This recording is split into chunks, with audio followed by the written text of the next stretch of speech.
clients would email me, I would be like responding back, they would be like, do this, da da da, I'm on it. Like, and it came to a place where I felt like I'm losing touch with myself. I'm losing touch with my family. And that's when I felt like, it has to stop. Like, I need to reevaluate everything that's happening because, yes, I need to make money, but not to the point where I'm losing my sanity in the whole process. Hey there, welcome to Entrepreneurs with Heart. I'm Adria. And I'm Sydney, and we're here to help you build a rock solid business so that you can kiss that 9 to 5 goodbye and turn your side hustle into your dream job. So, if you're looking for down to earth advice from someone who's actually grown a business from scratch to 7 figures, you're in the right place. We got the scoop on everything from growing your online presence, nailing email marketing, and even how to build your team without losing your mind. Right? Plus, we'll dive into content marketing, website hacks, social media tricks, getting more traffic, staying productive, basically everything you need to know to grow your business without going back to school. So, if you're ready to take the leap and make your side hustle your full-time gig, hit that follow button and let's get this journey started. Hello, everyone, and welcome to Entrepreneurs with Heart. I'm Sid. I'm Adria. And we're so honored to have Irene Monjuro. I hope I pronounced that correctly. On the podcast. Irene, welcome. Thank you so much, guys, for having me. I'm so excited. Let's get started. I met Irene because I work with Jalen, who's also been on the show of Black, Pretty, and Paid. And Irene is one of the team members there that I fell in love with because of her organizational skills and how calm she is under pressure. And she's a businesswoman and a mother as well. So I asked her to be on the show because I think I have a habit of when I come across people that I just really admire for their business side of things and for how their mental wellness seems to be also wanting to know how they juggle those things. So I just find myself wanting to learn more. So I thought she would be fantastic for us to have on the show just to share with our guests. So Irene, something that I would like to know because I believe we may have met a couple times, but I would really love to know your story and how you've gotten to where you are working with Jalen, your passions, and things that you've learned along the way. I know it's a very loaded thing. It's a long story, to be honest. I want to say we kind of met with Jalen, like we had like an on and off thing. I initially had her to like, be my business coach. And at the time, I wasn't in a place where I was able to hire her. So we just kind of, kept in touch. And then she kind of reached out to me and it was like, I want to hire you. Let's figure out a plan to work together. And then that's kind of how it all came to be. But as far as like my entrepreneur journey, I want to say it's been like 6 years in the game. And, it's been a crazy journey, to be honest. You're starting at this starting point where you like, I want to do everything. And then you start pivoting, transitioning, trying to find what you love doing, what you don't like doing. And then it all kind of comes together. So I started out as a transcriber. And then I was like, yeah, I kind of enjoy doing this. And I was like, okay, comfortable at the time, but I felt like I needed to do something else. Came into the VA space, met a lot of people who were doing VA. I started doing that as well. Felt like, okay, let's move to the next journey. That's when I started being, I started doing OBM work where, like it's whole business management aspect where I now kind of get to be in the space that I really enjoy. And that's kind of being more behind the scenes. So helping clients with their launches, their tech, their funnels, and everything kind of just back in because I'm an introvert. So I like being behind the scenes. And that's just how my journey has been. And as I said, it's been really crazy. We have moments where things are just going great. And then we have times where you just want to burn everything down and just like reevaluate what's happening. So yeah, that's how it's been. So there's a few things I want to ask you. First of all, the name of your business, is this right? It is Divine OBM? Yes. Is that right? What does that mean to you and how did you come up with that name? I think I came up with the name based on like the interactions that I've had with a lot of clients. So most of them have always felt like a sense of trust working with me, integrity, and just like the whole communication and quality. And I wanted to find a word that just didn't seem too obvious, a word that just kind of had that sense of just calm and just that meaning. And that's why I chose divine. So, when my clients come to me, it's more of just, it's not about like a transaction. It's more of like, we are like building something here. So I'm helping you build your business. You're helping me build my business. But at the end of the day, we're making an impact. So I wanted you to just kind of like really touch on all those aspects. Got it. And I think it really does. And it really personifies who you are, because as you remember with our recent launch, we had ups and downs, right? We had ups and downs, but whenever I communicated with you, I felt like Irene has it. I felt that sense of calm. I knew that you were on top of it. Didn't matter what time of day that I messaged you in Slack. I knew that you understood the issue and that you were on top of it. So I think I think the name is really appropriate. So let's talk about. So you were mentioning that there's some things that you enjoy about your work, or and like especially as you were creating your journey into being a businesswoman. What things do you enjoy about what you do or what you have done, and what things do you not enjoy at all? So for me, as I do love like the whole rush of like launches. I think I really enjoy launching, from just like the whole beginning to like the end, and just being able to like have someone bring you in and just let you take the reins. Like no micromanaging, just trusting you to lead the whole launch. That's like what I really enjoy doing. Because, and I think it's because launching has changed, with time, and kind of just being on top of things and seeing how things are happening has just been something that I really, really love. And just kind of, what's happening outside here, what's trending right now that people are doing in the launches. What can we do that in like a certain client's launch to help help them maximize the result that they're looking for? So those are like the things that I really love doing. The things that I don't like doing will be like writing. I'm not a fan of writing. I can do my own writing, but when it comes to like, I don't want to do anything else aside from that. So yeah, that's kind of like where I'm at. Got it. Got it. Got it. Got it. Got it. Yes. And I definitely get it.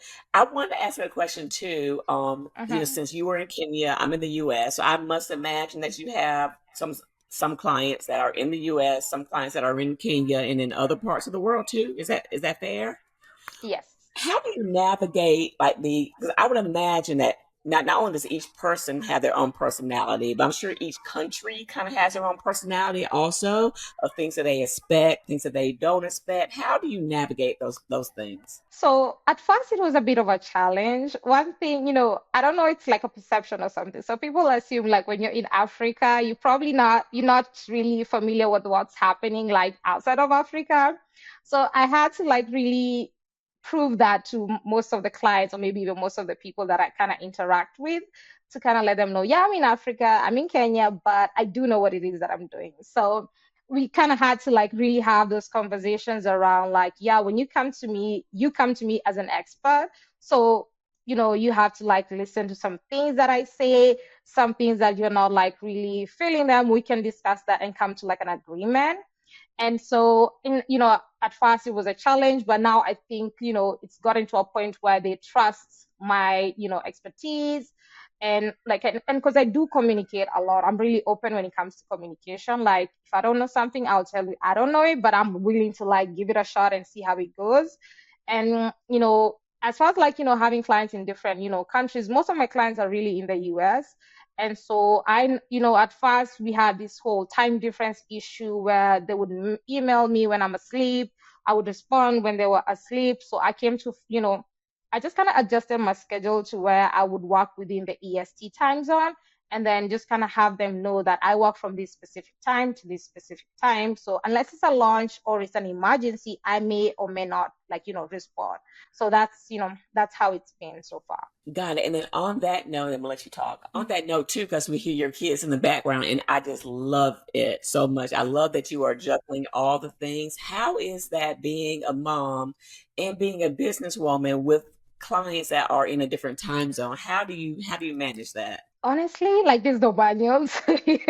At first, I was just like winging it, but then having kids, you have like this schedule, when they're at school, when they're home, and you have to I normally say you can pour from like an empty cup.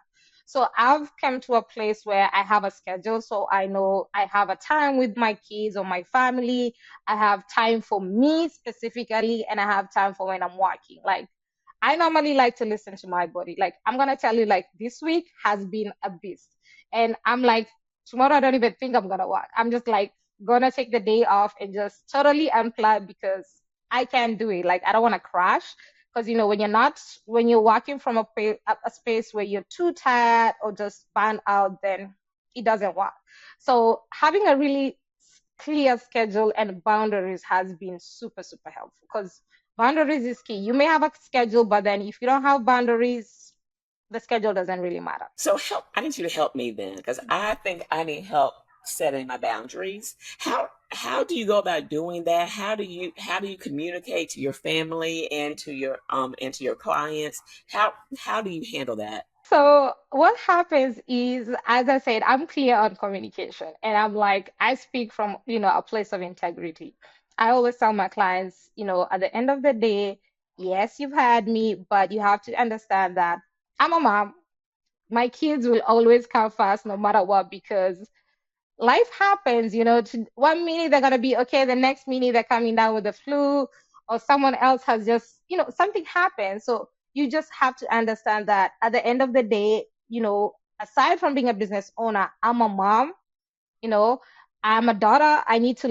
I'm also me. I need to take care of me. So, unless, nothing, unless it's something really super, super urgent, and in most cases, nothing is super urgent, to be honest. Some things can actually do wait.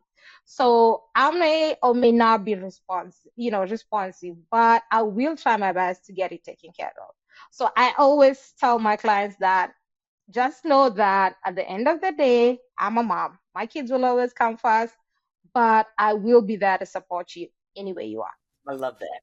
I love it. Have you always had those sort of boundaries, or was that something that you sort of had to learn? Like, did you have to learn to prioritize yourself and your family? And what was that experience like going through that journey and being like, okay, now I have to have a hard stop and have these hard boundaries?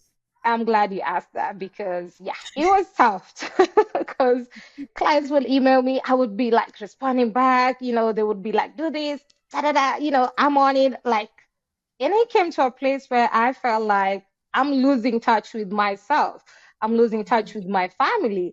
And that's when I felt like, it has to stop. Like, I need to reevaluate everything that's happening because, yes, I need to make money, but not to the point where I'm losing my sanity in the whole process. So I had to take a step back, reevaluate everything because I have 4 kids. Three of them are in school. At least the older one is in high school, so that's a bit of a relief. I have two who are in school next year. Three of them actually, so 4 of them are going to be in school, meaning I'm going to have 3 kids at home, which means it's going to need more of my time being able to like check what's happening in their lives, in the school, and everything else.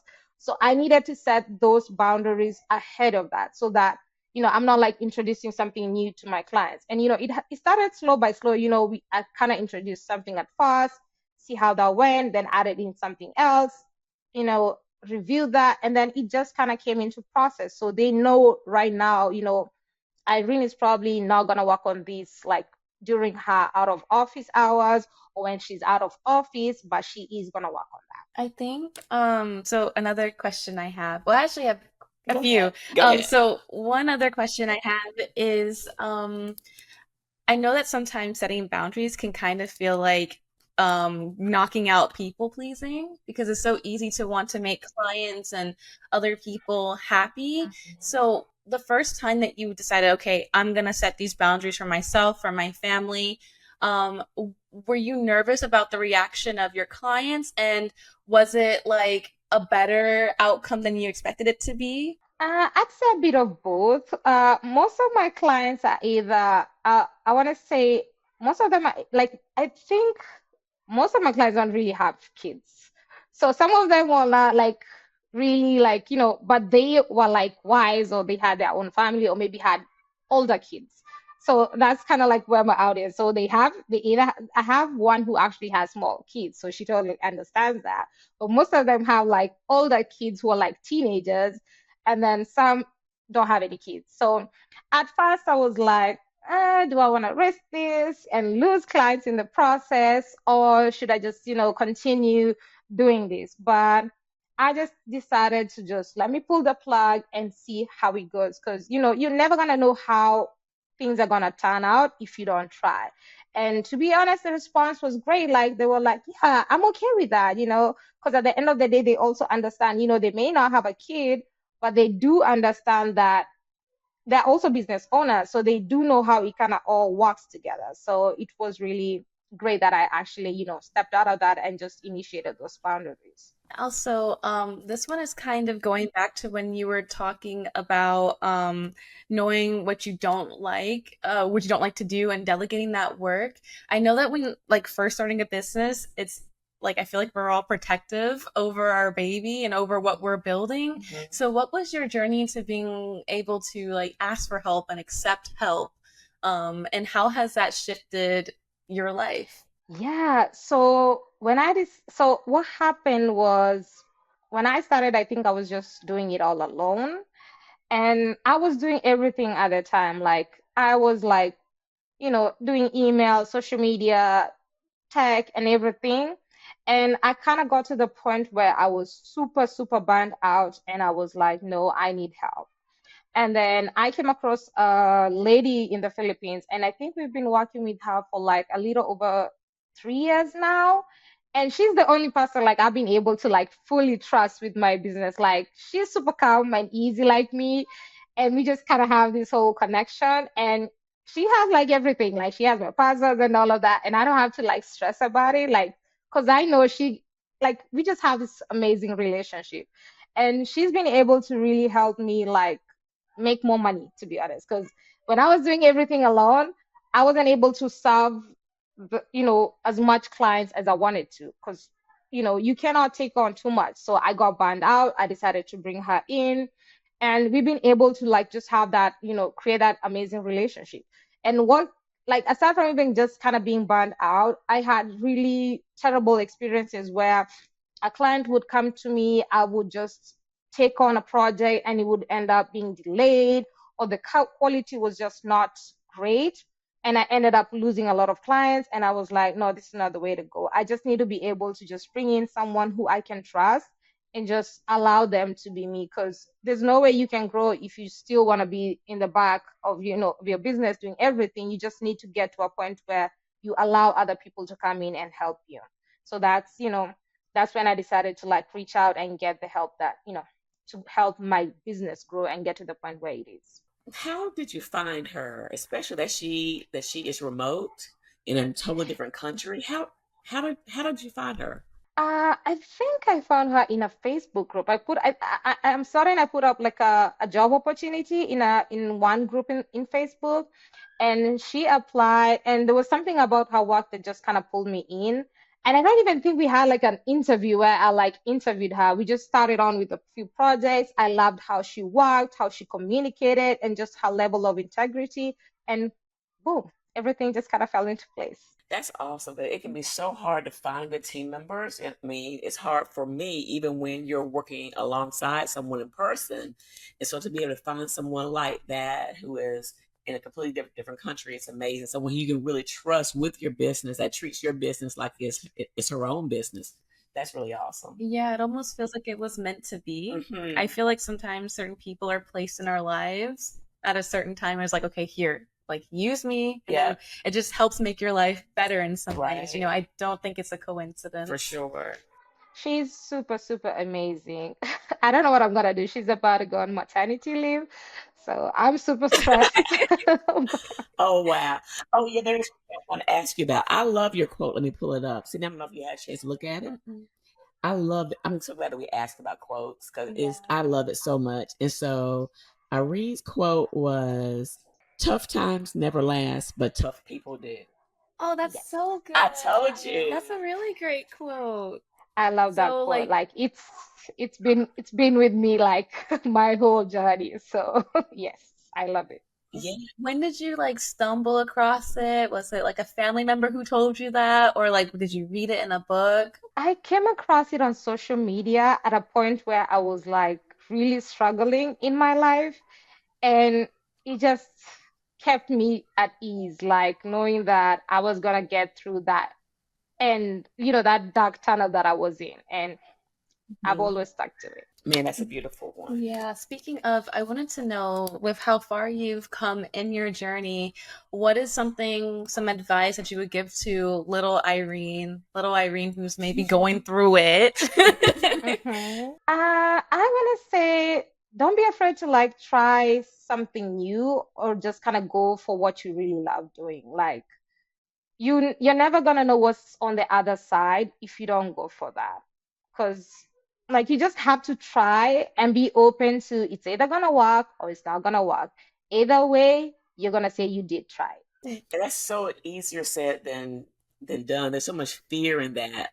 But but you know what? You're right. Like I've tried some things that have flopped, and I've tried some things that have worked, but I've never regretted not trying. Hmm. You know, and I think people are so afraid of failing, but it sounds like what you've learned is that you just learn more about yourself. You learn more about the situation when you actually do try. Yeah, I think real failure is just when you don't do anything Anything at at all. all. I think Yeah. that in any situation, really every situation in life, is always going to be a learning experience. You're always going to grow from it. You're always Yeah. going to evolve from it.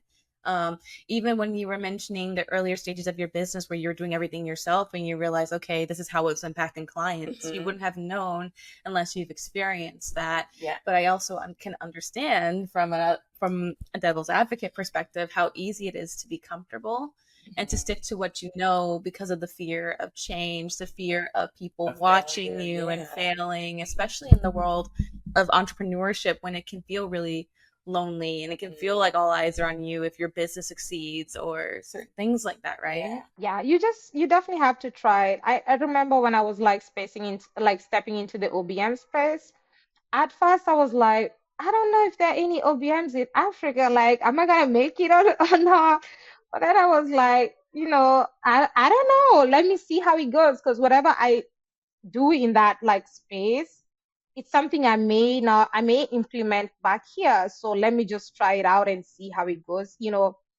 Whatever happens, I'm all for it. And like there are different types of OBMs that those who like managing businesses, teams, projects and stuff, that those who like, do strategy and like, there are different things that you can do. And that's just when I decided to like, let me try it here and see how it goes instead of just being stuck in the whole VA space where I felt like I was just kind of hitting an income plateau and I'm moving. Like I was just kind of feeling stuck in that space. So I needed to just get out of that space and give it a shot. And I'm glad that I did because I've been able to see, what I'm truly capable of and what I can help my clients achieve. That's awesome. Yeah.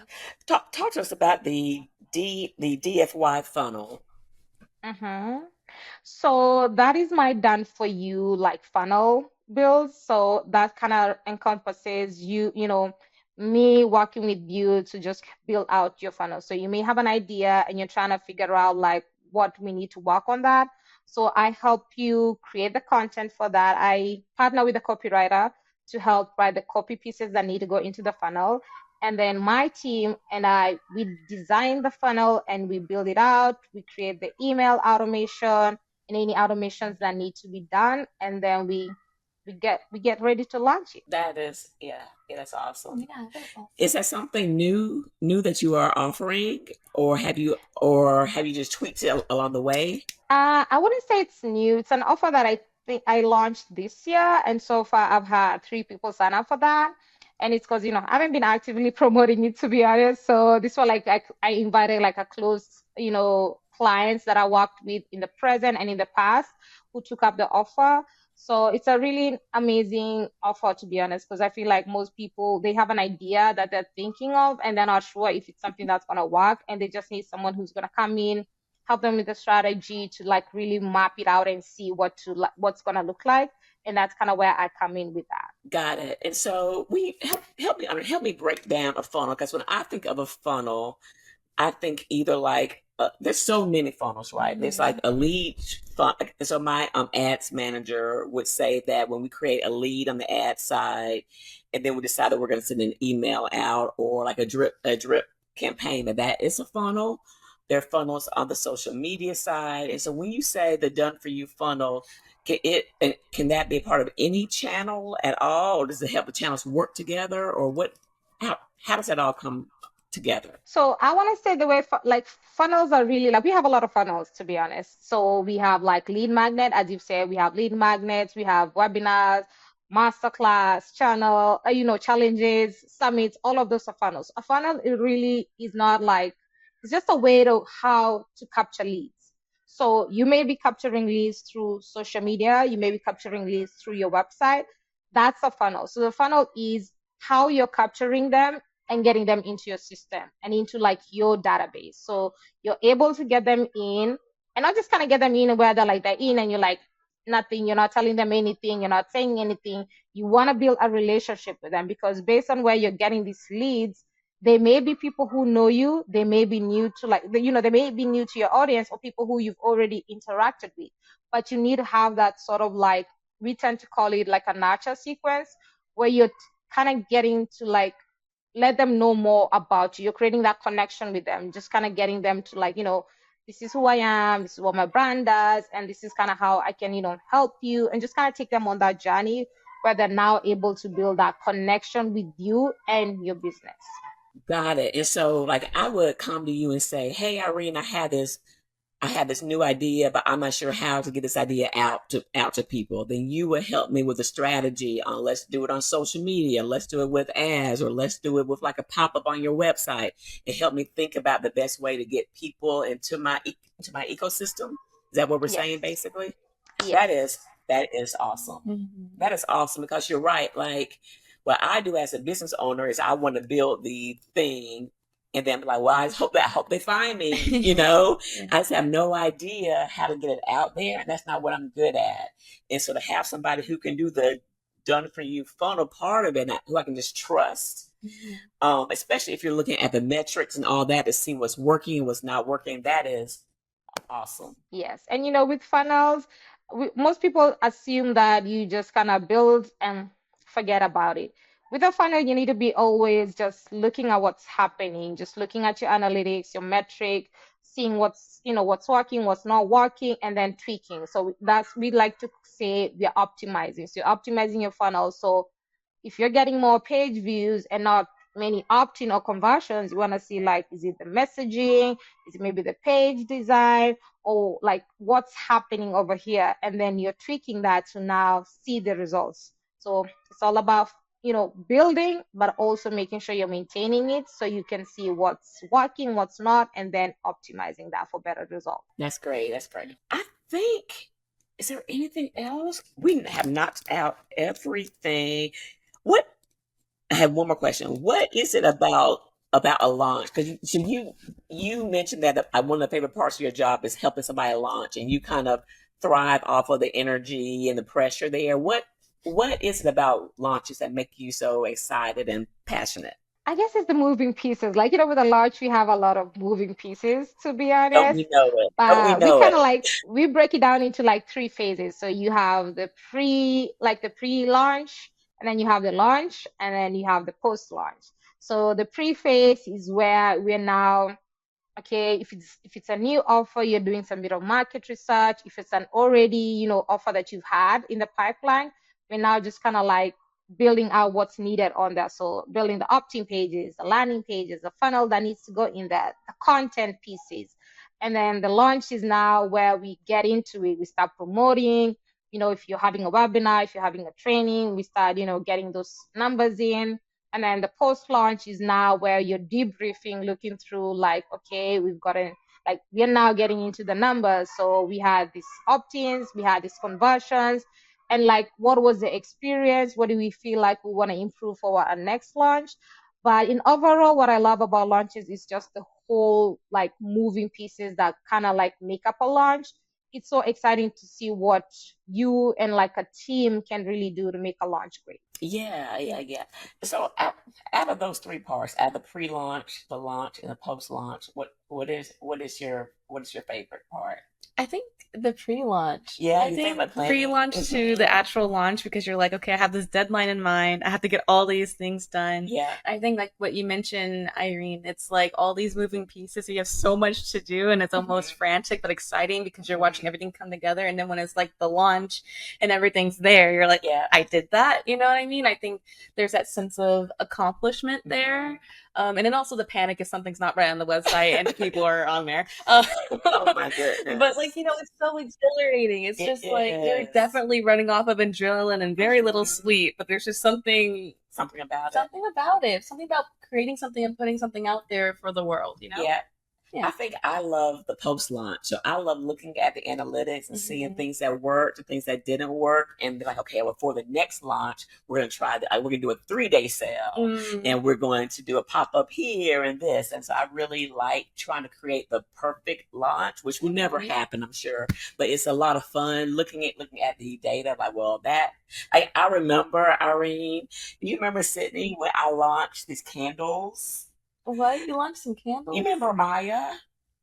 Oh, I do remember her creating candles. I didn't know you actually launched those. And the reason you did it because I got 0 sales. Nobody bought anything. And that was, you know what? And I think, and at the point, I don't think I had really hired many people at the point. It may have just been me or me and you or something. No, like it was before me. It was definitely you. Yeah. So it wasn't like I was letting anybody down or anything like that. And it wasn't like I was so important. I mean, I was so upset about it. I was like, well, that didn't work. Like, we'll never do that again, Yeah. But even that was exciting to learn. Okay, they don't like candles. Yeah.